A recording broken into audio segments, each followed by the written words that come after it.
أعوذ بالله السميع العلي العظيم من الشيطان اللعين الرجيم.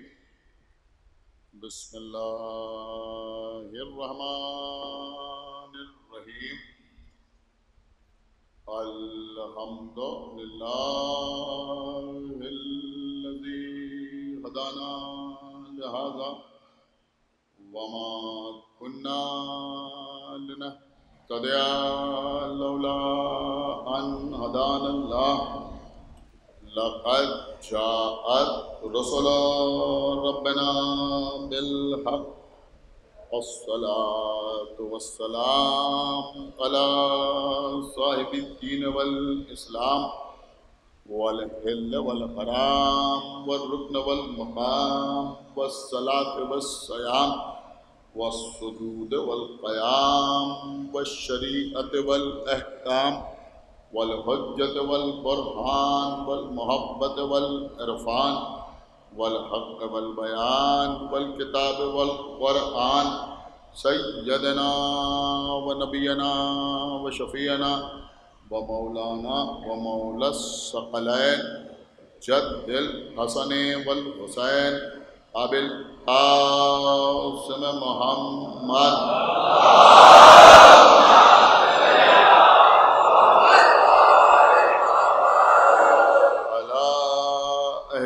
الطيبين الطاهرين المعصومين المظلومين المنتخبين المنتجبين الذين أذهب الله عنهم الرجس وطهرهم تطهيرا.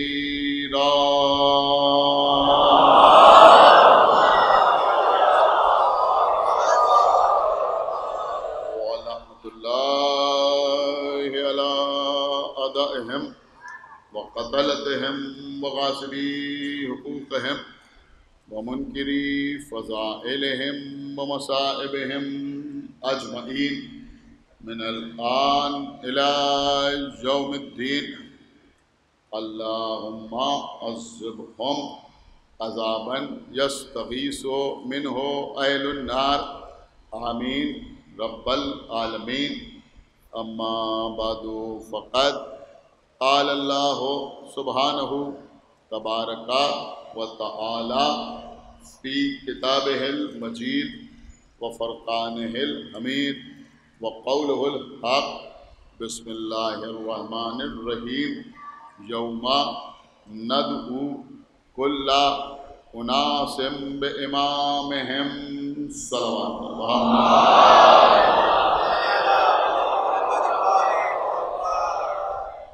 حضرات، سورہ بنی اسرائیل کی مختصر سی آیہ مبارکہ جس کی تلاوت کے حوالے سے آپ سے مسلسل گفتگو ہو رہی ہے. ارشاد اقدس الہی ہو رہا ہے کہ روز قیامت ہر شخص کو اس کے امام کے ساتھ بلایا جائے، پکارا جائے، ندا دی جائے، آواز دی جائے.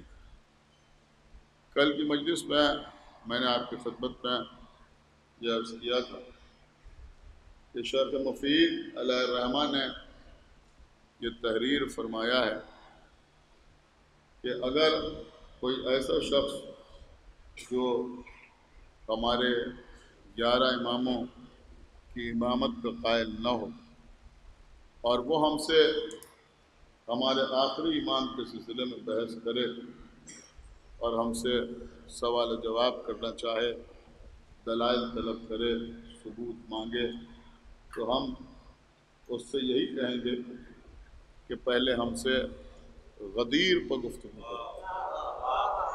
جب غدیر تمہاری سمجھ میں آ جائے تو اس کے بعد تم ہم سے امام کی غیبت کے سلسلے میں گفتگو کرنا.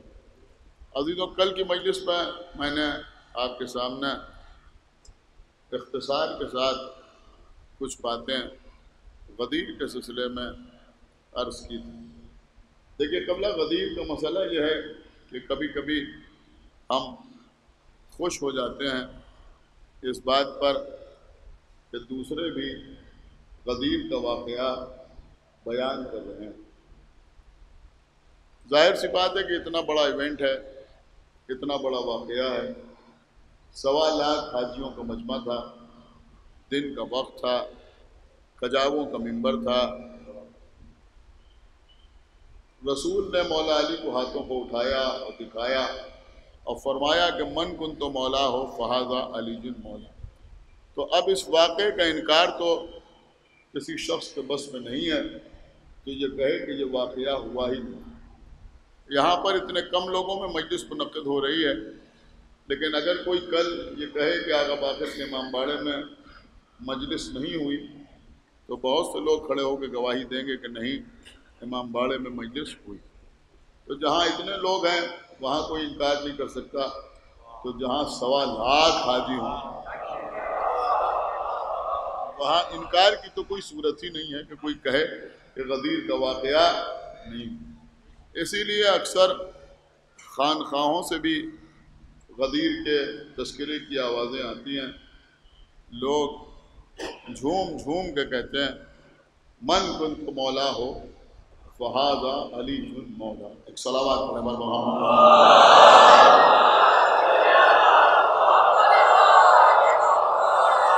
دیکھیے ایک چیز میں آپ کے خدمت بیٹا ایک صلوات پڑھیں محمد وعلی محمد۔ دیکھیے قبلہ سنیے جو بات میں آپ کی خدمت میں عرض کر رہا ہوں، آپ کو اس بات کا اندازہ ہے کہ یہودیوں کو یہودی کیوں کہا جاتا ہے؟ یہودیوں کو یہودی کیوں کہا جاتا ہے؟ مولانا فرمان علی صاحب کا ترجمہ کیا ہوا قرآن میرے خیال میں ہر مومن کے گھر میں موجود ہوگا۔ فرمان علی صاحب نے ترجمہ بھی کیا ہے اور حاشیے بھی تحریر کیے ہیں۔ انہوں نے حاشیے پہ لکھا ہے کہ یہودیوں کو یہودی اس لیے کہا جاتا ہے کہ جب وہ لوگ اللہ کی بھیجی ہوئی کتاب کی تلاوت کرتے تھے تو مسلسل ہلتے رہتے تھے۔ خدا کے لیے بہت توجہ کے ساتھ سنیں، صلوات پڑھیں محمد وعلی محمد۔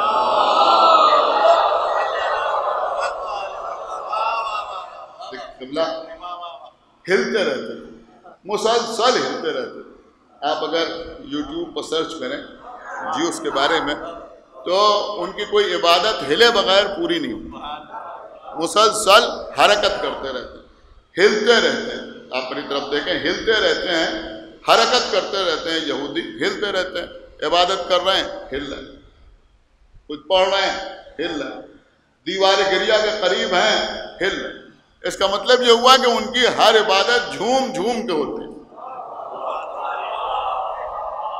آپ جو میں عرض کر رہا ہوں جھوم جھوم کے ہوتی ہے۔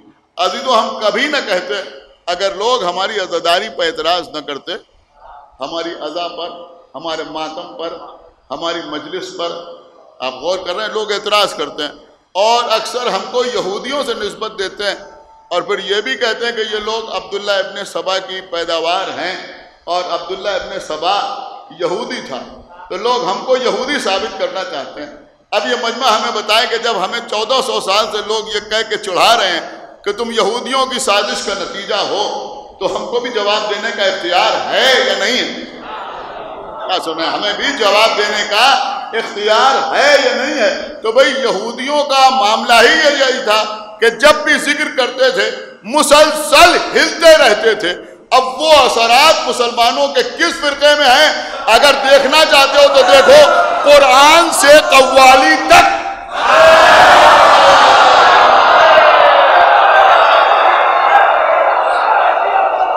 ایک صلوات پڑھا محمد وعلی محمد۔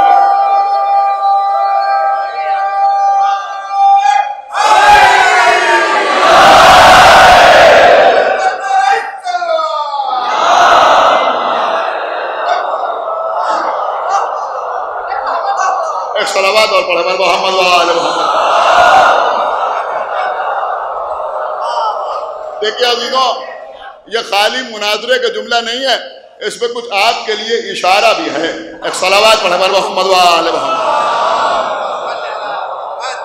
آپ سمجھ رہے ہیں میرے کہنے کا مطلب؟ سمجھیے، دیکھیں میرے بچے یہاں بیٹھے ہوئے ہیں، نوجوان بیٹھے ہوئے ہیں، خدا کے لیے میری بات سمجھیے۔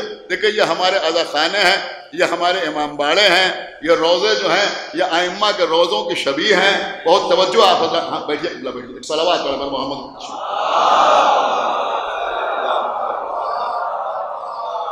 یہ اس شہر میں نہ معلوم کتنے روزے بنے ہوئے ہیں۔ آپ جانتے ہیں امام حسین علیہ السلام کے روزے کی شبیہ، حضرت عباس کے روزے کی شبیہ، سمجھ رہے ہیں؟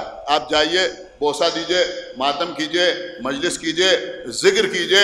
دیکھیں خدا کے لیے میری بات سمجھیے، میں بہت دور کی بات آپ کی خدمت میں عرض کر رہا ہوں، لیکن میں مولا عباس کے حوالے سے اس باب المراد ایوان میں ہاتھ جوڑ کے آپ سے گزارش کر رہا ہوں۔ دیکھیں جو ہم دیکھ رہے ہیں وہ آپ کی خدمت میں پڑھ رہے ہیں، ہم ہاتھ جوڑ کے آپ سے گزارش کر رہے ہیں کہ اپنی بارگاہوں کی روحانیت کو عصبیت میں نہ بدلیے۔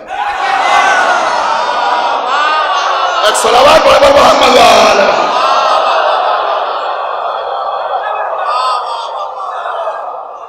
اب آگے آپ کو اختیار ہے، ایک صلوات پڑھے محمد وآلہ محمد۔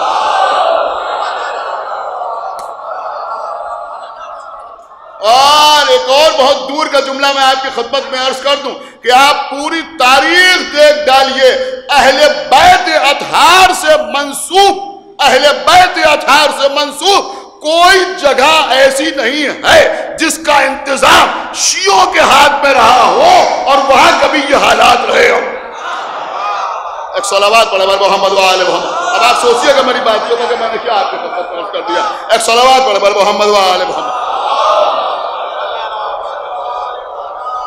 ان چیزوں کی ہمارے یہاں کوئی گنجائش نہیں، سمجھ رہے ہیں آپ میری بات؟ ان چیزوں کی ہمارے یہاں کوئی گنجائش نہیں۔ تو میں عرض یہ کر رہا تھا کہ یہودی کا مسلسل یہ ہلتے رہتے تھے، غور فرمانا، یہ ہلتے رہتے تھے۔ ایک بات تھی جو میں نے آپ کی خدمت میں عرض کر دی۔ تو بہرحال عزیزوں، تو ان کی بہت سی سازشیں ہیں اور ان سازشوں کے تحت بھی بہت سی چیزیں ہمارے سامنے آتی ہیں۔ تو میں عرض یہ کر رہا تھا کہ خانقاہوں میں لوگ جھوم جھوم کے کہہ رہے ہیں من کنت مولا ہو فہذا علی مولا، من کنت مولا ہو فہذا علی مولا۔ انہوں نے کہا یہ قول ہے، اور جو قول کو بار بار کہے وہ قوال کہلاتا ہے۔ جو کسی قول کو دہرائے، ریپیٹ کرے، تکرار کرے، وہ قوال کہلاتا ہے۔ تو اب قوالی جو ہے اس کا آغاز اسی سے ہوتا ہے، من کنت مولا ہو فہذا علی مولا۔ تو اب ایک سوال اٹھتا ہے کہ بھئی غدیر تو سب بیان کر رہے ہیں، تو جب سب غدیر بیان کر رہے ہیں تو کیا سب ہمارے جیسے ہیں؟ نہیں قبلہ، بات یہ نہیں، بات یہ ہے کہ بھئی غدیر بیان تو کر رہے ہیں، لیکن دیکھنے والی بات یہ ہے کہ مولا کے معنی کیا بیان ہو، مولا کے معنی کیا بیان ہو رہے ہیں۔ میں کچھ عرض کر رہا ہوں، کہیں ایسا تو نہیں ہے کہ زبان پر تو من کن تو مولا ہے اور دل میں سقیفہ کا صنم ہے۔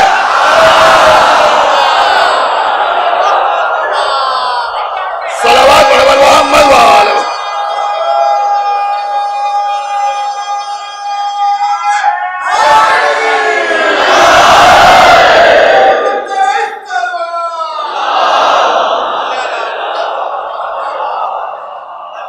سنیے عزیزو، ہمارے یہاں ہوائی باتیں نہیں ہیں، ہم یوں ہی ایسے نہیں ہے کہ ان کو بھی امام کہنے لگے اور ان کو بھی امام کہنے لگے، ان کو بھی امام کہنے لگے، نہیں، تمام ائمہ کے نام ہم کو رسول نے بتائے، ہم اس میں کسی ایک کا بھی نہ اضافہ کرتے نہ کوئی کمی کرتے۔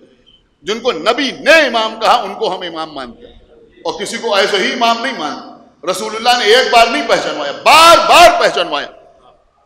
سنیے، سید علی حمدانی اپنی کتاب مودت القربہ میں تحریر فرماتے ہیں، سید علی حمدانی، کتاب کا نام مودت القربہ۔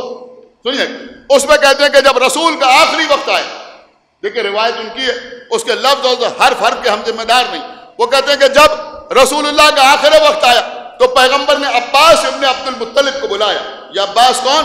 کا رسول کے چچا، ان کو بلایا، اور بلانے کے بعد عباس سے کہا کہ عباس، اگر میں دین کے سلسلے میں، اسلام کی حفاظت کے سلسلے میں آپ کو کوئی وصیت کروں تو آپ اس پہ عمل کریں گے؟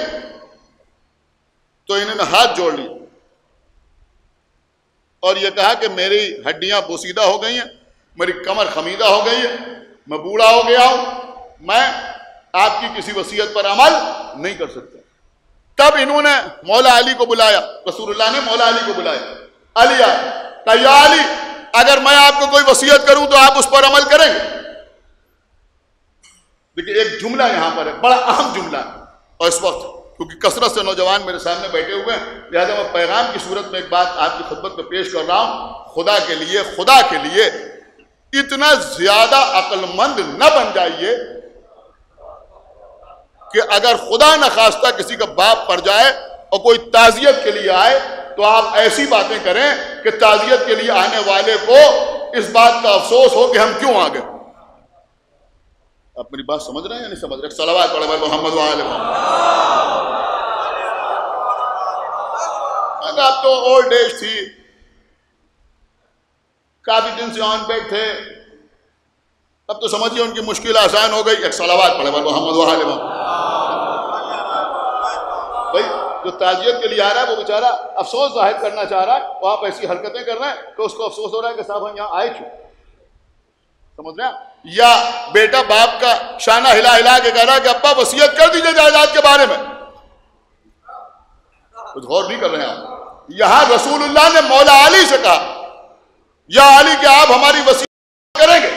پہلی بار مولا علی کی آواز گلگیر ہو گئی، آنکھوں میں آنسو آ گئے، اس لیے کہ رسول نے وصیت کا تذکرہ کیا تھا۔ پیغمبر نے پھر پوچھا، گلگیر آواز سے جواب دیا کہ اللہ کے رسول آپ جو حکم دیں گے ہم اس پہ عمل کریں گے۔ تب پیغمبر اسلام جناب بلال کی طرف مخاطب ہوئے اور کہا بلال ذرا میرا امامہ لے آؤ۔ بلال امامہ لے گیا، کیسے سامنے رکھو، سامنے رکھا، کہا بلال میری ابا لے آؤ۔ بلال ابا لے کے آئے، ایسے بھی سامنے رکھو۔ بلال میری قبا لے آؤ، بلال قبا لے کے آئے، ایسے بھی سامنے رکھو۔ بلال میری تلوار لے آؤ۔ یہ میں اپنی طرف سے نہیں پڑھ رہا ہوں، ایک ایک جملہ سوچ سمجھ کے پڑھ رہا ہوں۔ بلال تلوار لے کے آئے، کہا یہ بھی سامنے رکھو۔ بلال میرا نیزہ لے آؤ، بلال نیزہ لے کے آئے، یہ بھی سامنے رکھو۔ بلال میرا مسلح لے آؤ، مسلح لے کے آئے، یہ بھی سامنے رکھو۔ بلال میری چادر لے آؤ، جس کو میں اوڑھتا تھا وہ چادر آئی، یہ بھی سامنے رکھو۔ اس کے بعد فرمایا بلال میری ڈھال لے آؤ، میری زرہ لے آؤ۔ سارے تبرکات جمع کیے اور اس کے بعد کہا یا علی میرا ناکا باہر کھڑا ہوا ہے، یہ سارے تبرکات، یہ ساری چیزیں جو میری ہیں اسے آپ اٹھائیے اور گھر سے باہر جائیے، اس ناکے پر اسے باہر کیجئے اور اسے لے کے اپنے گھر جائیے تاکہ سارا زمانہ دیکھ لے اور میری وراثت کے سلسلے میں کوئی آپ سے اختلاف نہ کرے۔ کیا سنا اس مجمع نے؟ کوئی آپ سے اختلاف نہ کرے۔ ابھی شاید کوئی خاموش نہیں رہے گا۔ عباس ابن عبد المطلب رسول کے چچا ہیں، عمر میں بڑے ہیں۔ مولا علی رسول اللہ کے چچا زاد بھائی ہیں۔ عباس ابن عبد المطلب سے عمر میں بہت چھوٹے ہیں، لیکن رسول نے اپنا امامہ عباس کو نہیں دیا، علی کو دیا۔ اپنی زرہ عباس کو نہیں دی، علی کو دی۔ اپنی تلوار عباس کو نہیں دی، علی کو دی۔ اپنی قبا عباس کو نہیں دی، علی کو دی۔ اپنی چادر عباس کو نہیں دی، علی کو دی۔ اپنا ناقہ عباس کو نہیں دیا، علی کو دیا۔ اب ہمیں بتاؤ کہ جب محمد کے گھر کا بوڑھا علی کی برابری نہیں کر سکتا،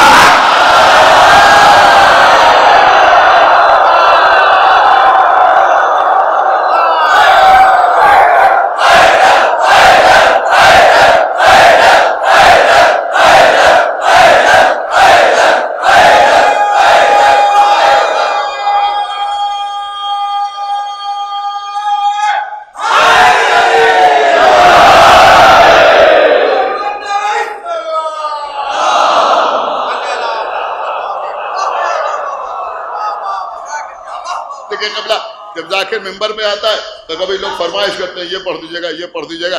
کبھی صاحب خانہ یا بانیان مجلس فرمائش کرتے ہیں، کبھی سامعین فرمائش کرتے ہیں۔ آج میرا دل چاہ رہا ہے کچھ باتیں آپ کی خدمت میں عرض کرنے کا، لہٰذا میں اپنی خواہش کے مطابق آپ کی خدمت میں عرض کر رہا ہوں۔ پوری توجہ آپ حضرات کی چاہتا ہوں۔ دیکھیں قبلہ ہمارے اور آپ کے چھٹے امام، امام جعفر صادق علیہ السلام،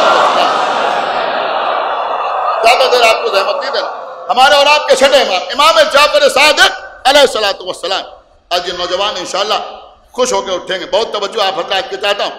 اور یہ مومنین کو خوش کرنا سب سے بڑی عبادت, سب سے بڑی عبادت. اور ظاہر سی بات ہے کہ ذکر اہل بیت پر مومنین ہی خوش ہوتے ہیں, منافقین خوش نہیں ہوتے.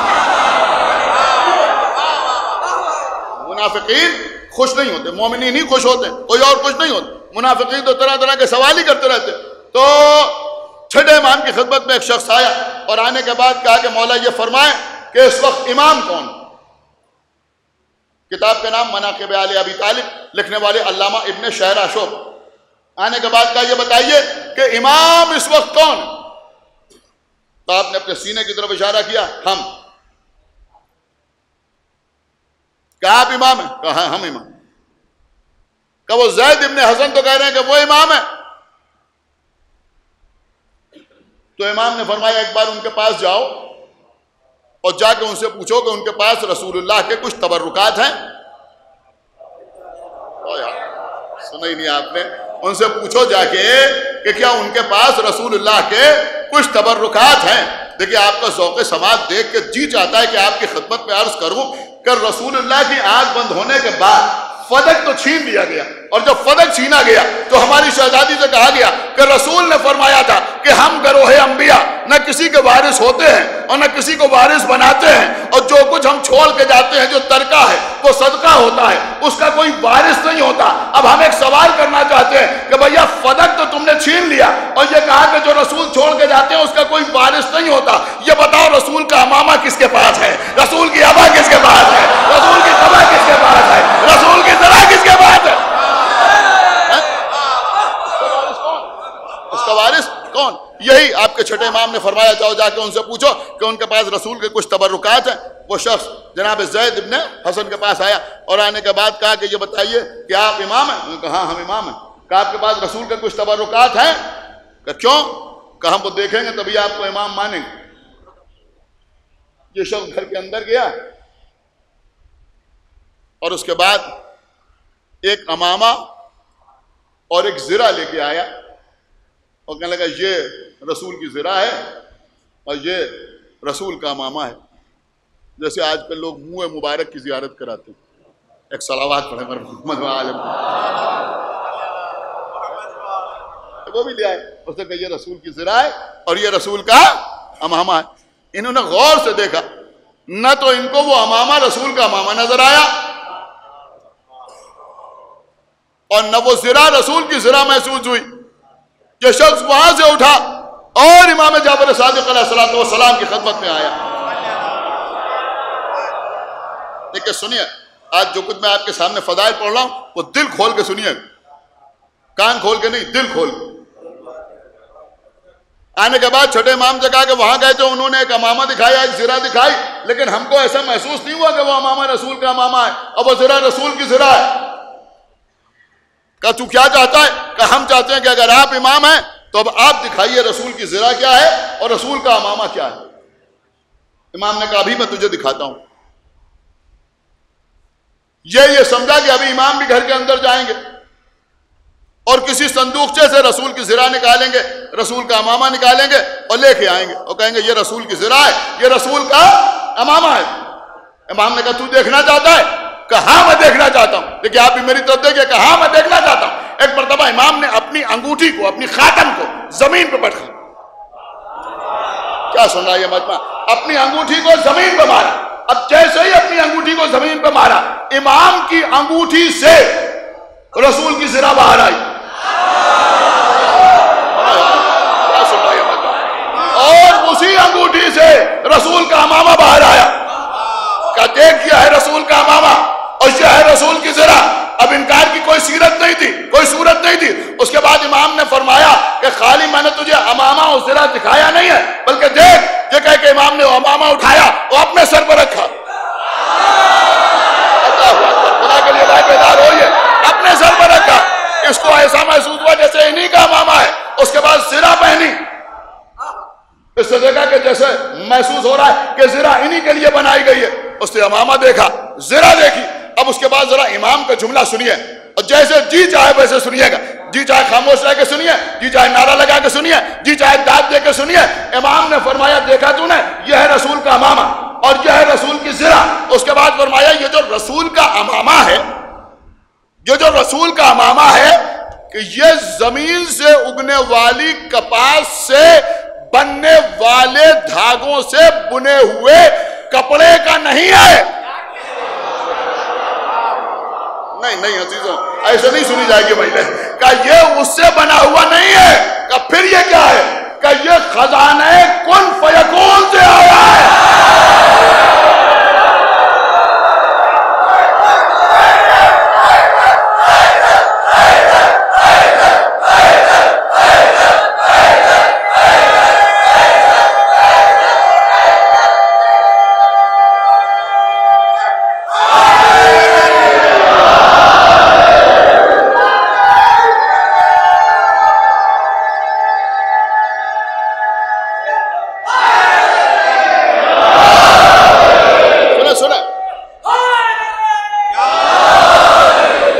امام نے فرمایا یہ خزانہ کن فیکون سے آیا ہے. بہت سمجھدار مجمع میرے سامنے بیٹھا ہوا ہے، یہ نہ سمجھیں گے تو کون سمجھے گا؟ یہ خزانہ کن فیکون سے آیا ہے.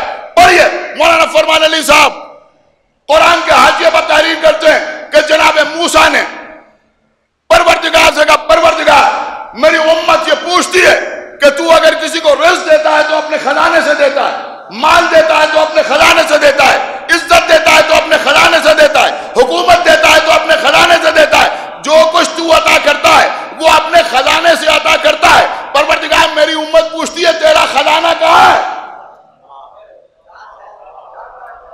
خدا کے لیے بہت بیدار ہو کے سنیے، اتنا بڑا کلیجہ چاہیے سننے کے لیے کہ یہ بتا کہ تیرا خزانہ کہاں ہے؟ تیرا خزانہ زمینوں میں ہے، یعنی زمین کے طبقات میں ہے، یا پھر آسمانوں میں ہے؟ پہلے آسمان پہ ہے، دوسرے آسمان پہ ہے، تیسرے چوتھے پانچویں چھٹے ساتویں عرش پر. تیرا خزانہ کہاں ہے؟ تو اللہ نے کہا موسیٰ اپنی امت سے کہہ دو کہ میرا خزانہ نہ زمینوں میں ہے نہ آسمانوں میں ہے، بلکہ میرا خزانہ ہے کن فیکون. اللہ اکبر. میرا خزانہ ہے کن فیکون. مطلب یہ ہے کہ اللہ کو کسی کو کچھ عطا کرنے کے لیے زمین کی طرف رخ نہیں کرنا پڑتا کہ یہاں سے اٹھایا اور ان کو دے دیا، پہلے آسمان سے کچھ اٹھایا انہیں عطا کر دیا، دوسرے آسمان سے کچھ اٹھایا انہیں عطا کر دیا. اس کی شان یہ ہے کہ کن فیکون، اس نے کہا ہو جا. تو نیا بھی نہیں تو نہ، اس نے کہا ہو جا اور وہ شے ہو گئی. اللہ جس کو جو کچھ دیتا ہے وہ خزانہ کن فیکون سے عطا کرتا ہے. وہ اللہ کا وہ خزانہ امام کی انگوٹھی میں ہوتا ہے.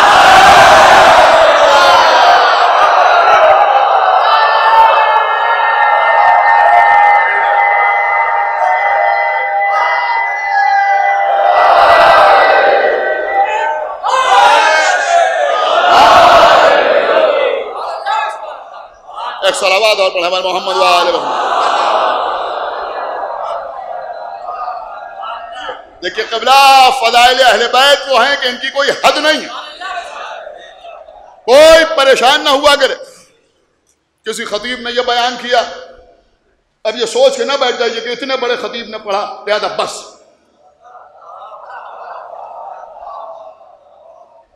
جہاں آپ نے فضائل کے معاملے میں سوچا بس وہی معرفت میں ساتھ چھوڑا. میری بات سمجھیے جو میں عرض کر رہا ہوں، جہاں آپ نے سوچا بس وہی معرفت میں ساتھ چھوڑا. فضائل اہل بیت آپ سمجھ رہے ہیں، روزانہ ایک نئی شان ہے اللہ کی، اور اس کی شان کا مظہر اہل بیت. اللہ اکبر. میں کیا عرض کر گیا آپ کی خدمت، پریشان نہ ہوا کہ اسی لیے آپ کو معلوم ہے بڑے بڑے شعراء کبھی کسی نے یہ نہیں سوچا کہ بھائی میر انیس یہ کہہ گئے اب ہم اس سے آگے بڑھ کے کیسے کہیں. میر انیس نے جہاں تک سمجھا انہوں نے بیان کیا. یہ سمجھ رہے ہیں، یہ نظم کر رہے ہیں. اور عزیزوں آپ کبھی غور تو کیجئے، مرزا دبیر جیسا شاعر ایک بات کہی ایک ربائی میں اور دوسری ربائی میں اپنی اسی بات سے بڑھ کے کوئی بات نظم کر دوں. کیوں؟ کہ بھئی فضیلت اہل بیت کے سلسلے میں کوئی سمجھدار ضدی نہیں ہوتا.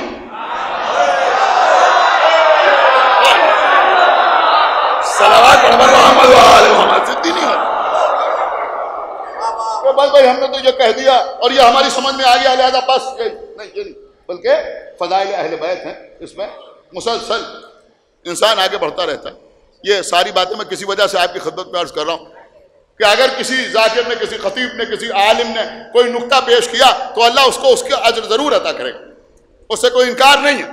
ایک نقطہ ہم آپ نہ معلوم کب سے سنتے چلے آ رہے ہیں اور بہترین نقطہ ہے، اس سے انکار بھی نہیں ہو سکتا کہ جب جناب سلیمان نے اللہ سے ملک مانگا، حکومت مانگی، تو جبرائیل ایک انگوٹھی لے کے آئے. سلیمان نے وہ انگوٹھی پہنی. سنا ہے نا آپ؟ سلیمان نے وہ انگوٹھی پہنی. جب انگوٹھی پہنی تو سلیمان کو ملک عطا ہو گیا، حکومت عطا ہو گئی. وہ سلیمان کی انگوٹھی انبیاء میں وراثت کے دور پہ آگے بڑھتی رہی، رسول کے پاس آئی. رسول نے وہ انگوٹھی مولا علی کے حوالے کر دی. مولا علی نے حالت رکوع میں وہ انگوٹھی سائل کو دے دی.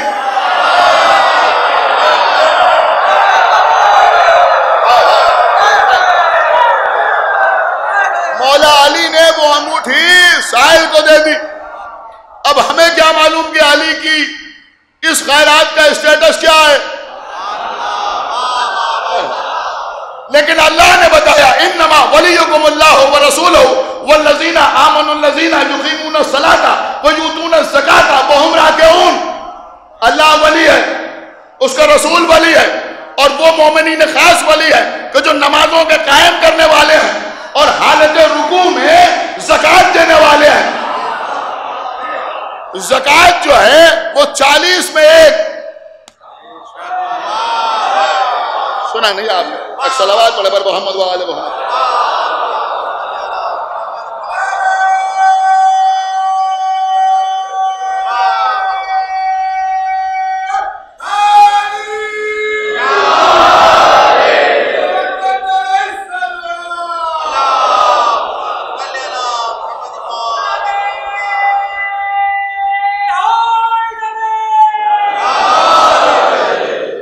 یعنی 40واں حصہ زکوٰۃ کہلاتا ہے.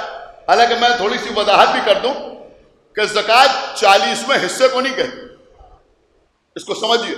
40 میں ایک مطلب 41 میں بھی ایک، 42 میں بھی ایک، 50 میں بھی ایک، 60 میں بھی ایک، 79 تک ایک. جانتے ہیں نا اس پہ تھوڑا سا کنفیوژن ہوتا ہے. لوگ کہتے ہیں 2.5%، 2.5% نہیں بلکہ 40 میں ایک، 79 تک ایک. جب 80 ہو گئے تب 2. تو اس کا مطلب یہ ہوا کہ جو بیان ہوتا ہے نقطہ، یہ احتیاط کے ساتھ بیان ہوتا ہے. میں کچھ عرض کر کے آپ کی خدمت میں تو مولا علی نے زکوٰۃ میں وہ انگوٹھی آنے والے سائل کو دے دی. اللہ نے کہا یہ علی کی زکوٰۃ ہے، علی کی زکوٰۃ ہے. اب پرانا نقطہ جو آج تک آپ نے سنا اور اس پر بھی آپ اس پر داد دیں گے وہ یہی ہے کہ بھئی جس انگوٹھی کی وجہ سے سلیمان کو حکومت ملی وہ علی نے زکوٰۃ میں دے دی. تو یوں سمجھا جائے کہ کم بھی اگر علی کی فضیلت کو سمجھا جائے تو سلیمان کی حکومت علی کی حکومت کا 40واں حصہ.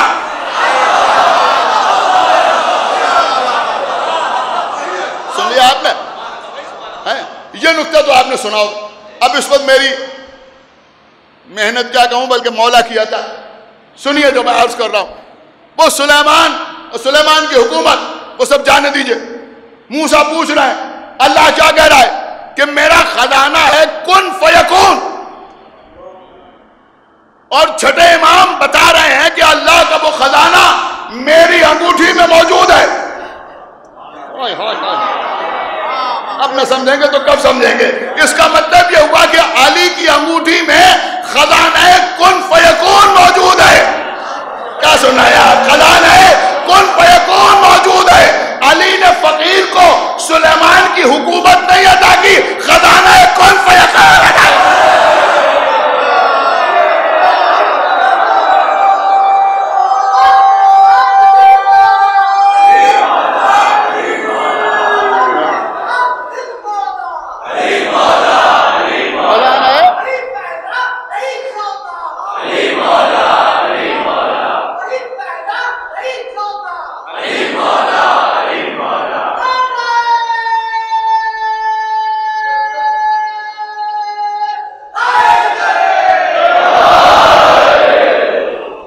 کہتے ہیں امامت. امامت کسی معمولی چیز کا نام نہیں ہے.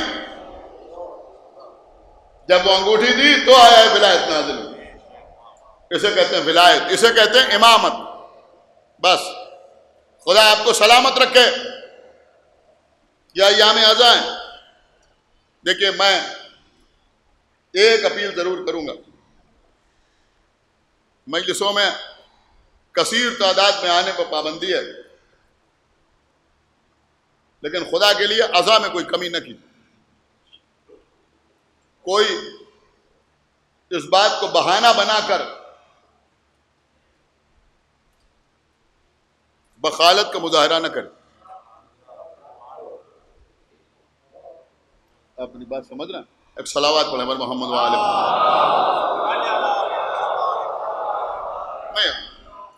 اگر ایسے نہیں تو کوئی اور طریقہ اختیار کیجئے, لیکن بنان حسین جو خرچ کرتے ہیں اس میں کوئی کمی نہ کی. آپ کو پتا ہے ان کے نام پر کھانا کھلانا, ان کے نام پر پانی پلانا. دیکھیے ابھی میں مصائب بالکل نہیں پڑھ رہا ہوں, ایک میسج دینا مجھے اس وقت. آپ علامہ مجلسی نے بہار الانوار میں تحریر فرمایا ہے کہ مادر حسین در جنت پہ جائیں گے, اور میں نے سب ترک کر دیا, بہت اختصار کے ساتھ عرض کر رہا ہوں. اور پھر اللہ کہے گا کہ آپ جنت میں تشریف لائیں, تو بی بی کہیں گی پروردگار میں دیکھنا چاہتی ہوں کہ تیری نگاہ میں میرا رتبہ کیا ہے. اللہ کہے گا واپس چلی جائیے, اور جتنے آپ کے شیعہ ہوں ان کو لے کے آئیے, ہم ان کو بغیر حساب و کتاب کے داخل جنت کریں گے. چونکہ لوگوں کو شیعہ کی حقیقت معرفت نہیں ہے, لہذا لوگ کبھی کبھی شک کا اظہار کرنے لگتے ہیں. بی بی میدان محشر میں آئیں گی, ایک ایک شیعہ روایت کے جملے ہیں, پیغمبر کی حدیث کے جملے ہیں, اس طرح سے چن چن کے اٹھائیں گی کہ جیسے کوئی طائر بیکار دانوں سے کام کے دانوں کو چن لیتا ہے. پھر جب وہ شیعہ در جنت پہ جائیں گے تو آواز آئے گی کہ تم بھی جنت میں آ جاؤ. تو وہ بھی کبھی داہنی جانب دیکھیں گے, کبھی بائیں جانب دیکھیں گے, اور کہیں گے پروردگار ہم بھی دیکھنا چاہتے ہیں کہ تیری نگاہ میں ہمارا مرتبہ کیا ہے. لیکن شیعہ ہونا بھی کوئی آسان نہیں. ہم تو عرف عام میں شیعہ کہے جاتے ہیں, ورنہ شیعہ ہونا کوئی آسان بات نہیں. لیکن آگے گنجائش ہمارے لیے بھی. یہ مجلس کا تبرک, یہ سبیل, یہ کیا ہے آپ کو پتا ہے؟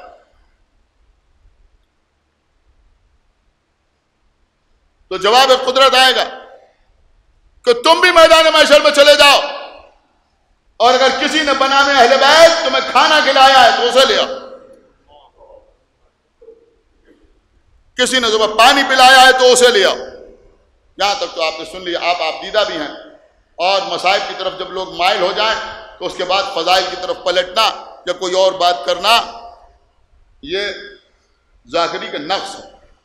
لیکن میں مجبور ہوں آپ کی خدمت میں عرض کرنے کے لیے.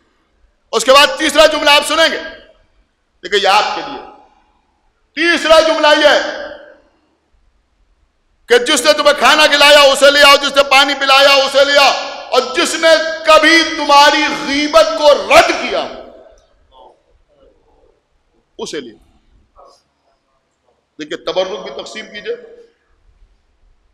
اور بنا میں اہل بیت پانی بھی پلائیے, خوب کمی نہ کیجیے. اللہ نے جو حیثیت آپ کو دی ہے اس کے اعتبار سے بغیر کچھ سوچے ہوئے بنا میں حسین خرچ کیجیے.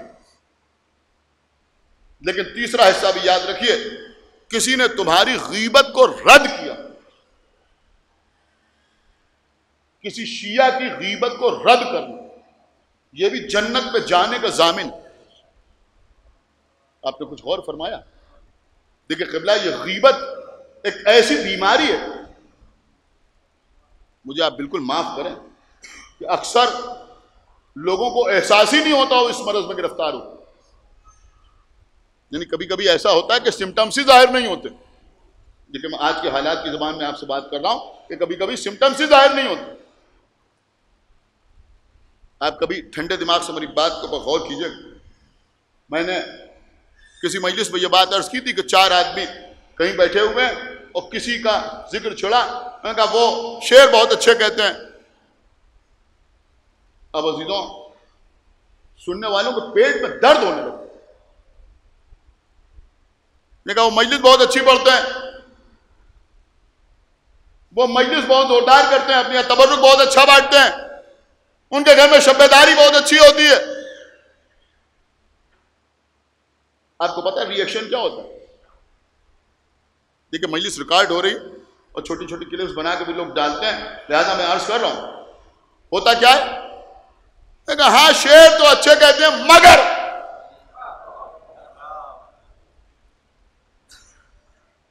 مجلس تو بھی سمجھتی اچھی پڑھتے ہیں مگر وہ شب داری تو بہت زوردار کرتے ہیں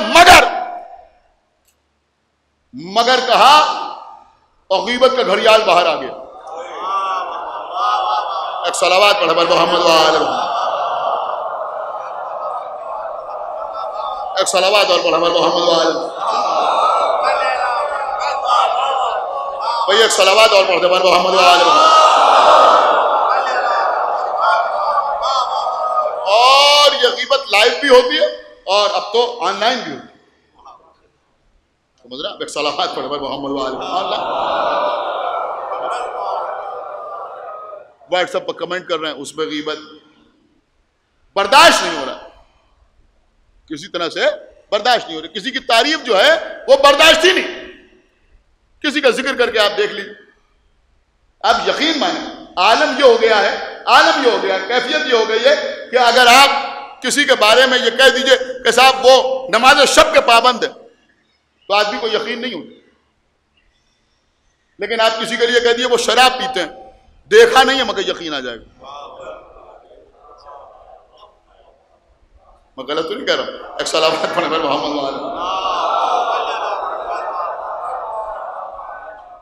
کوئی گواہی نہیں ہے مگر یقین آ گیا, اور وہ بھی خالی اپنی ذات تک رکھا نہیں. اب دوسرا اب سنا تم نے سنا, اب وہ جو ہیں وہ ایک صاحب کہہ رہے تھے وہ شراب پیتے, انہوں نے اس کو اور آگے فارورڈ کر دیا. یہاں یہ بھی نہیں کہنا پڑتا پلیز فارورڈ. ایک صلوات پڑھے محمد وآلہ.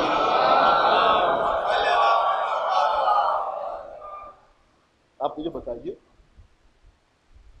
کیا دیکھیے کرونا کا ماحول چل رہا ہے, کووڈ کا ماحول چل رہا ہے, اس میں بہت سی چیزیں سامنے آئیں.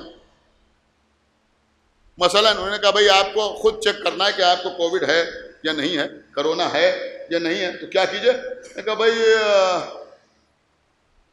50 سیکنڈ تک یا 40 سیکنڈ تک سانس روک کے دیکھیے. اگر اتنی دیر تک سانس روک لیجئے تو اس کا مطلب یہ ہوا کہ آپ نگیٹو ہیں. اس طرح کی چیزیں آ رہی تھیں نا, اب وہ کہاں تک صحیح تھیں کہاں تک مجھے نہیں معلوم, لیکن اس طرح کی باتیں آنے کا بھائی یہ کر کے دیکھیے آپ کو احساس ہو جائے گا کہ آپ کووڈ پازیٹیو ہیں یا نگیٹو. ایک چھوٹا سا ٹیسٹ میں آپ کو بتا رہا ہوں, چھوٹا سا ٹیسٹ, یہ ایمان کا ٹیسٹ, یہ تقوی کا ٹیسٹ, یہ پرہیزگاری کا ٹیسٹ, یہ دینداری کا ٹیسٹ نہیں. میں کچھ اور جملے کہہ دوں تاکہ تھوڑا سا غیرت پر چوٹ لگے کہ یہ گھر کی تعلیم و تربیت کا ٹیسٹ, یہ خاندانی شرافت کا ٹیسٹ, یہ باپ کی طرف سے آئی ہوئی نجابت کا ٹیسٹ ہے, یہ ماں سے ملی ہوئی شرافت کا ٹیسٹ ہے. کیا سن رہے ہیں؟ اب اتنے جملے میں نے آپ کے خدمت میں عرض کر دیے. کبھی اس ٹیسٹ کو بھی کر کے دیکھیے گا کہ کسی پروگرام میں کسی نشست میں 4 لوگوں کے بیچ میں بیٹھیے اور کوشش کیجئے کہ 10 منٹ بولیے لیکن کسی کی غیبت نہ ہونے پائے. ایک صلوات پڑھے محمد وآلہ محمد. ایک صلوات اور پڑھے محمد وآلہ محمد. سننا تو 10 منٹ بیٹھیے کہیں اور کسی کی غیبت نہ ہونے پر, کسی کی برائی نہ ہونے پر. کچھ لوگوں کے ذہن میں یہ بات بیٹھی ہوئی ہے کہ صاحب ان میں یہ عیب پایا جاتا ہے لہذا یہ غیبت تھوڑی ہے. ارے وہی تو غیبت. کیا سن رہے ہیں؟ وہی تو غیبت.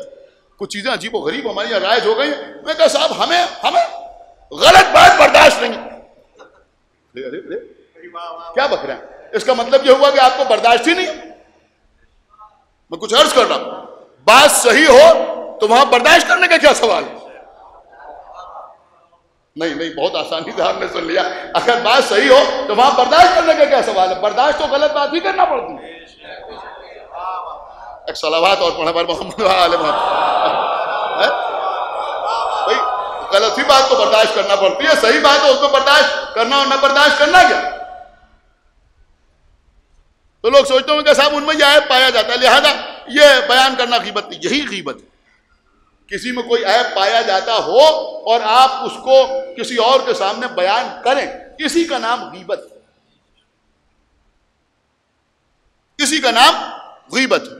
اور اگر کسی میں کوئی عیب نہ پایا جاتا ہو اور آپ کسی کے سامنے بیان کریں تو اسے غیبت نہیں کہتے، اسے تہمت کہتے. تو تہمت بھی گناہ ہے اور غیبت بھی گناہ ہے. غیبت بھی گناہ ہے. اب سنیے جو بات میں عرض کر رہا، غیبت بھی گناہ ہے. اللہ شیعوں سے کیا کہے گا؟ تم بھی پلٹ جاؤ. جس سے کھانا کھلایا اسے لے آؤ، جس سے پانی پلایا اسے لے آؤ، جس نے تمہاری غیبت کو رد کیا ہو اسے لے آؤ. میں جنت میں جانے کا ایک آسان راستہ آپ کو بتا رہا ہوں. آپ کسی پد میں بیٹھے ہوئے ہیں، کسی نے کسی شیعہ کسی مولا علی کی ولایت کے قائل، کسی اہل بیت کے چاہنے والے کوئی برائی بیان کی، اگر آپ نے صرف اتنا کہہ دیا کہ نہیں وہ ایسے نہیں ہیں، تب بھی آپ جنت پہ جانے کا حقدار. ایک صلوات پڑھ پر محمد ایک صلوات اور پڑھ پر محمد وآل محمد. اسے کہتے ہیں رد غیبت، یعنی غیبت کو رد کر. میں کہا نہیں وہ ایسے ہیں، آپ نے کہا نہیں وہ ایسے نہیں، وہ ایسا کام نہیں کر سکتے. بس میں نے بات کو تمام کیا. اب اگر کوئی یہ کہے کہ صاحب یہ تو انسان کی فطرت ہے کہ وہ اس طرح کی گفتگو کرے گا، تو اگر یہ فطرت ہے تو اس فطرت کی تسلی کے لیے اہل بیت کے دشمن بہت ہیں. ایک صلوات پڑھے پر محمد، ایک صلوات پڑھے پر محمد وآل محمد. بس میں نے بات کو تمام کیا. تو بہرحال اہل بیت کے نام پر اور خاص طور سے امام حسین علیہ السلام کے نام پر کسی کو کھانا کھلانا، کسی کو پانی پلانا، کیوں؟ کہ اس لیے کہ کربلا کے میدان میں حسین کے چھوٹے چھوٹے بچے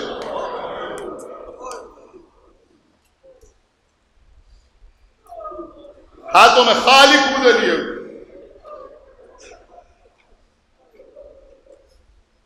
العطش کی آوازیں بند کر. خدا آپ کو کسی غم میں نہ رلائے. آج میں سمجھ رہا ہوں کہ فضائل میں کچھ کمی ہو گئی، لیکن میں مصائب میں انشاءاللہ کوئی کمی نہ کروں. عزیزوں، شب عاشور جناب ہور اپنے خیمے کے سامنے کھڑے ہوئے. غلام آیا، آنے کے بعد کہتا سرکار خیمے میں چلیے، کھانا تیار. اور نے غلام کی طرف دیکھا کہ تو نے کھانے کا انتظام کیا ہے؟ ہاں. کہ پانی کا بھی اہتمام کیا ہے؟ کہ آب سرد کے جام دسترخوان پر رکھے ہوئے. اور نے ایک ہاتھ سے بیٹے کا بازو پکڑا، دوسرے ہاتھ سے غلام کی کلائی پکڑی، دونوں کو لے کے اس خیمے میں داخل ہوئے. دیکھا دسترخوان بچھا ہوا ہے، ٹھنڈے پانی کے جام رکھے ہوئے. دونوں سے پوچھا کہ یہ بتاؤ کہ یہ کیا ہے؟ دونوں نے یک زبان ہو کے کہا کہ پانی ہے. اور دونوں کو لے کے خیمے سے باہر آئے، کچھ قدم خیام حسینی کی طرف بڑھے. جب ادھر سے العطش کی آواز آنے لگی تو ان دونوں سے پوچھا یہ بتاؤ کہ یہ کیا ہے؟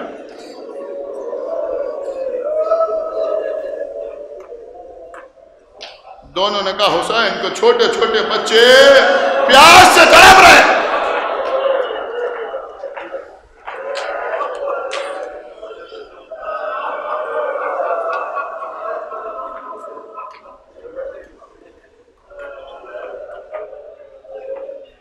پیاس سے چھوٹے چھوٹے بچے تڑپ رہے ہیں۔ کہ یہ بتاؤ کہ ہم پانی پئیں اور ساقی کوثر کے خاندان کے چھوٹے چھوٹے بچے پیاسے رہیں؟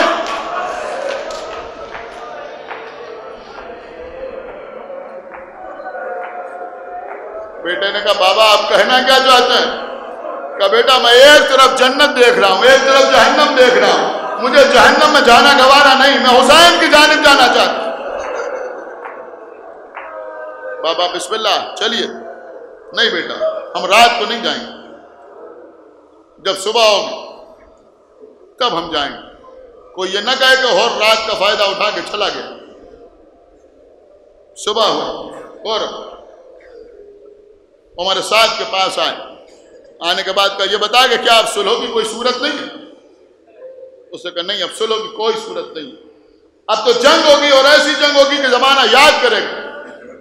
کہا اگر جنگ ہوگی تو میں تلوار بھی چلاؤں گا۔ اس نے کہا مجھے تم سے یہی امید تھی کہ تم تلوار چلاؤ۔ کہ ہم تلوار تو چلائیں لیکن اتنا سمجھ لیں کہ تیری طرف سے نہیں، حسین ابن علی کی طرف۔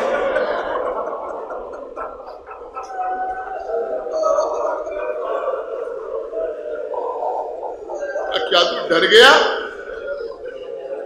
اگر کوئی مجھ سے پوچھتا ہے کہ سب سے بڑا بہادر کون ہے تو میں تیرا نام لیتا۔ کہا ہاں میں ڈر گیا مگر موت سے نہیں، جہنم سے، آگ کے شعلوں سے، عذاب الہی سے۔ یہ کہہ کہ ہور چلے، بیٹا و غلام ساتھ ساتھ، ایک روایت میں ہے کہ بھائی بھی ساتھ آیا۔ امام حسین کے خیمے کی طرف بڑھ رہے ہیں، چلتے چلتے ہور نے گھوڑے کو روکا۔ بیٹا آگے بڑھا، بابا کیا جانب حق جاتے ہوئے قدم رکتے بھی ہیں؟ بیٹا میرے قدم نہیں رک رہا۔ کہ بیٹا میں حسین کا گناہگار، خطا کار، میں حسین کا مجرم ہوں۔ اے بیٹا مجھے حسین کے سامنے ایسے لے چلو جیسے کوئی مجرم جاتا ہے۔ اے بیٹا اس رومال سے میرے ہاتھ باندھ دو، کیونکہ قبلہ ہم بھی گناہگار ہیں، یہ ایام عزا ہے، یہ ہمارے گھروں میں بچوں کو جو ہتھکڑیاں اور بیڑیاں پہنائی جاتی ہیں، گلے میں توق ڈالا جاتا ہے، اس کی تعلیم ہمیں ہر سے بھی ملی ہے۔ اپنے ہاتھ بنوا دیے، حسین کے سامنے جا رہے ہیں، قیدی بن کے جا رہے ہیں، مجرم بن کے جا رہے ہیں۔ اے بیٹا یہ نقاب میرے چہرے پہ ڈال دو، یہ حسین کے جو چھوٹے چھوٹے بچے الاتش الاتش کہہ رہے ہیں نا، ان کے ذمہ دار میں ہوں۔ اے بیٹا میں حسین کے بچوں کو منہ دکھانے کے لائق نہیں ہوں۔ بیٹے نے نقاب ہور کے چہرے پہ ڈال دیا۔ روئیے عزیزو روئیے، آج حسین کے مہمان کا ماتم نہیں، جملہ بدل کے عرض کروں، آج آپ کے مہمان کا ماتم ہے۔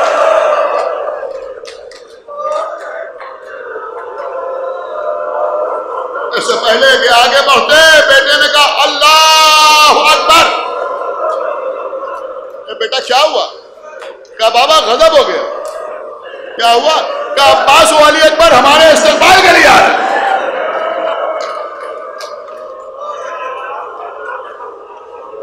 کوئی جواب ہور دیتے، بیٹے نے اور بلند آواز سے کہا اللہ اکبر۔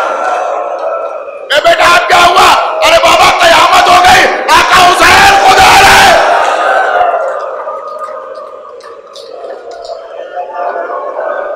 اپنے کو گھوڑے سے گرایا، آواز دی میرے لال حسین کے میرے پاس آنے سے پہلے مجھے حسین کے قدموں تک پہنچا دے۔ بیٹے نے ہور کو حسین کے قدموں تک پہنچایا، ہور نے بندھے ہوئے ہاتھوں سے حسین کے قدموں کو پکڑا۔ آقا کیا میرے ایسے خطابان کی خطا بھی معاف ہو سکتی ہے؟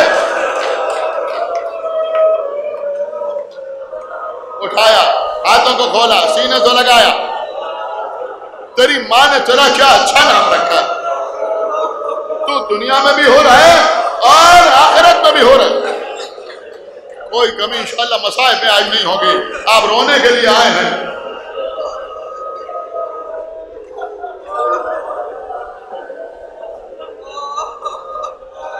لے جا کے خیمے میں بٹھایا،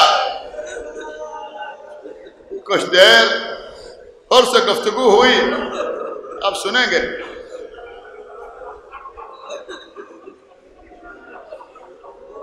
آنے والا جیسا مہمان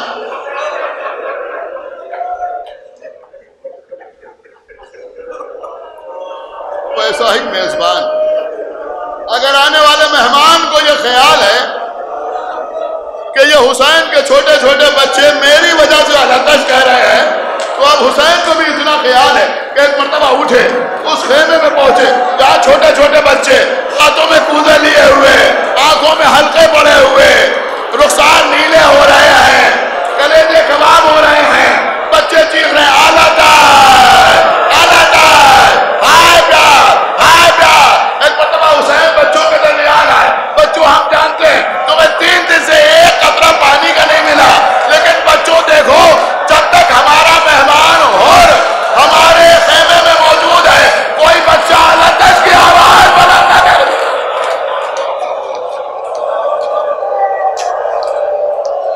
جزاک اللہ، مولا سلامت رکھے آپ کو، کوئی غم نہ دے سوائے غم امام حسین علیہ السلام۔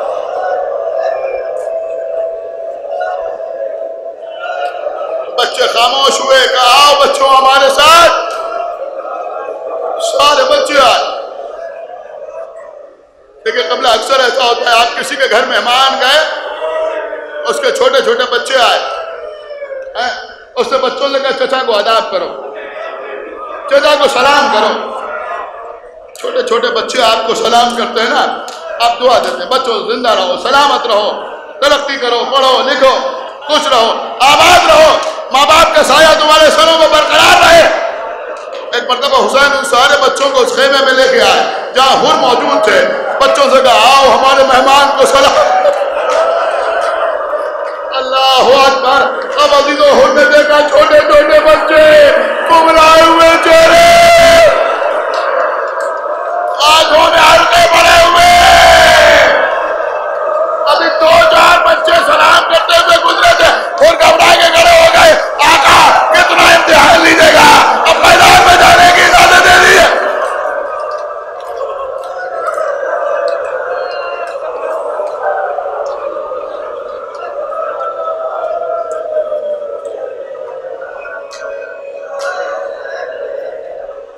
تو مہمان ہے، کہیں مہمان کو مرنے کی اجازت دی جاتی ہے؟ آقا اب مہمان نوازی یہی ہے، اب میدان میں جانے کی اجازت دے دیجیے۔ بڑی مشکل سے اجازت ملی، سب سے پہلے حر کا غلام گیا، آقا حسین پہ اپنی جان قربان کر دی۔ اب حر نے بیٹے کی طرف دیکھا، بیٹا بسم اللہ۔ آقا حسین جس کرسی پر بیٹھے تھے کھڑے ہو گئے، اے حر اس عمر میں جوان لال کا داغ اٹھائے گا؟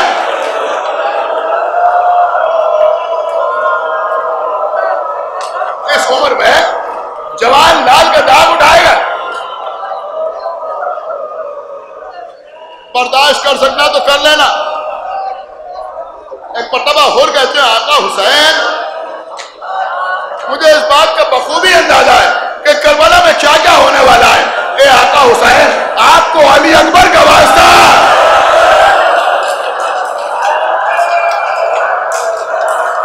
روئیے،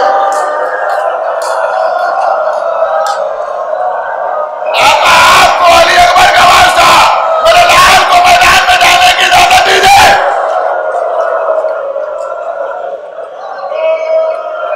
ملی اجازت، حر کا بیٹا میدان میں آیا اور ایسا چھوڑا، تلوار چلانا شروع کی۔ وہ وقت بھی آیا کہ گھوڑے سے گرا، آواز دیا آقا حسین آپ پر میرا آخری سلام، بابا میری مدد کے لیے آئیے، اور چلے۔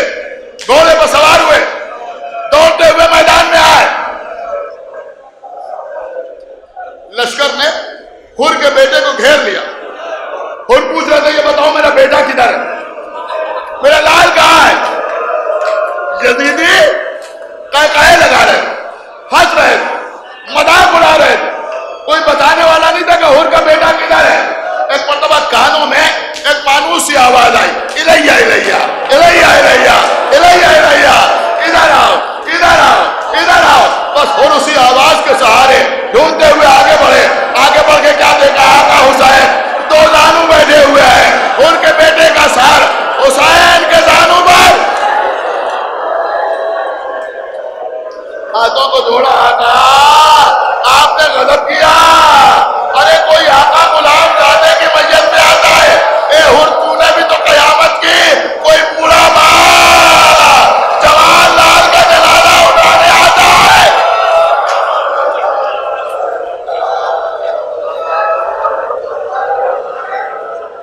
تمہاری جان قربان. عزیزو حر کے بیٹے کا لاشا حسین نے اٹھایا، لے کے خیمے میں آئے، گنج شہیدہ میں لاشوں کو رکھا. ایک جملہ زندگی بھر رونے کے لیے کافی ہے. ایک مرتبہ حسین بی بی زینب کے خیمے کے قریب آئے. آواز دی بہن زینب دیکھو ہم حر کے بیٹے کا لاشا لے کے آئے ہیں. اے بہن زینب دیکھو گریہ میں کوئی کمی نہ ہونے پائے. ہمارے مہمان کو احساس نہ ہو کہ بچے کی ماں رونے کے لیے موجود ہے.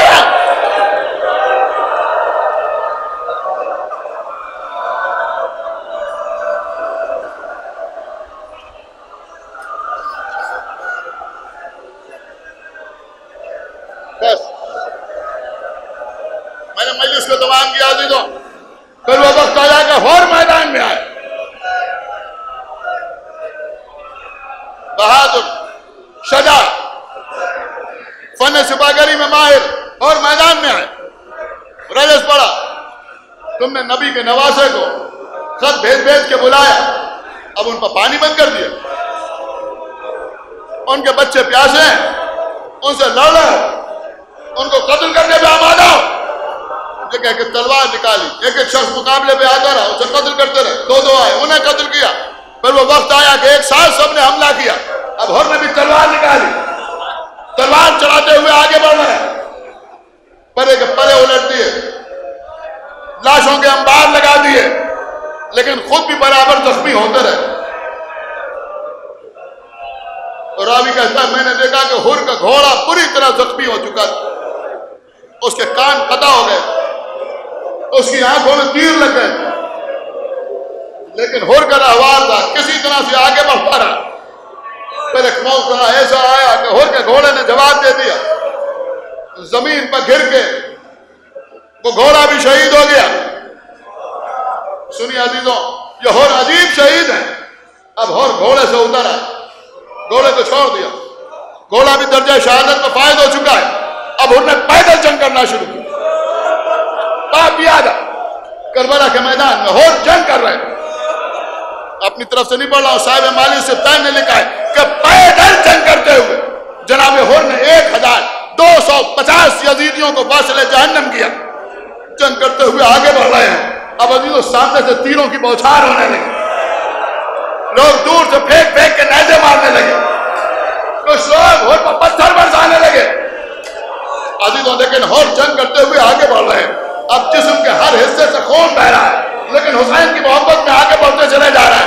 ایک مرتبہ ایک شخص نے زہر میں بجھا ہوا ایک تیر چلایا جو حر کی پیشانی پہ آگے لگا.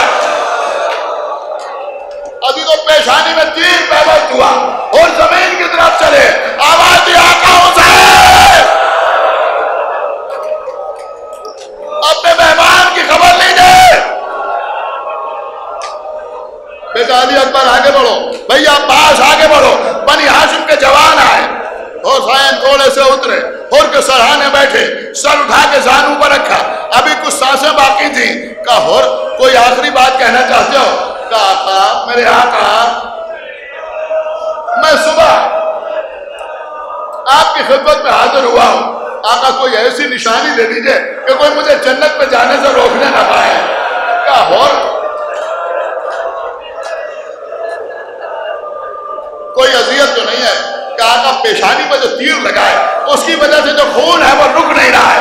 امام حسین نے اپنی ابا کے دامن سے حر کے زخم کو صاف کیا، جیب پہ ہاتھ ڈالا، سیدہ کے ہاتھ کا بنا ہوا رومال حر کے زخم سر میں باندھ دیا اور نے کہا آقا حسین خدا حافظ.